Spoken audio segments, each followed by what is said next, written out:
સુરતના છોટા બજારમાં દબાણો દૂર કરવાની શરૂ થયેલી ઝુંબેશ વચ્ચે અથવા પોલીસ મથકે પોલીસ અધિકારી અને મનપાના અધિકારીઓએ દુકાનદારો અને વેપારીઓને બોલાવી ફેરિયાઓને ન બેસાડવા જણાવ્યું હતું.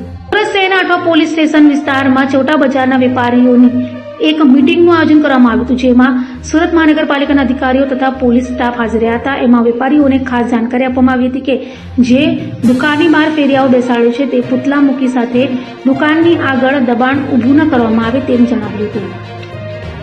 ભાગરૂપે આજે મિટિંગ રાખવામાં આવેલી અને વેપારીઓ સ્વેચ્છાએ સહમત થયા છે કે અમે અમારી રીતે આમ પબ્લિકને હેરાનગતિ ના થાય એ રીતે અમારો વેપાર ધંધો કરીશું. અને એમની બીજી રજૂઆતો એવી હતી કે એક વેપારી 7-8 ફૂટનું રાખે છે, જેથી અમારી દુકાનનું દેખાતું નથી, તો અમારે પણ 7-8 ફૂટનું દબાણ રાખવું પડે છે. એટલે આજે અમે 3 વાગ્યાથી કોર્પોરેશન અધિકારીઓ સાથે સ્થળ વિઝિટ કરીશું અને આમાં જે વચલો રસ્તો થાય કે આમ પબ્લિકને પણ હેરાનગતિ ના થાય અને વેપારીઓને પણ એમનો ધંધો રોજગાર મળી રહે એવા વ્યવહારુ અભિગમ દાખવી અને અમે વચલો રસ્તો કાઢવા માટેનો પ્રયત્ન કરીશું. અને આજે એ કર્યા પછી કાલથી જે કોઈ વેપારીઓ આ નિયમોનો ભંગ કરશે એમના વિરુદ્ધમાં અમે ગુના દાખલ કરશું.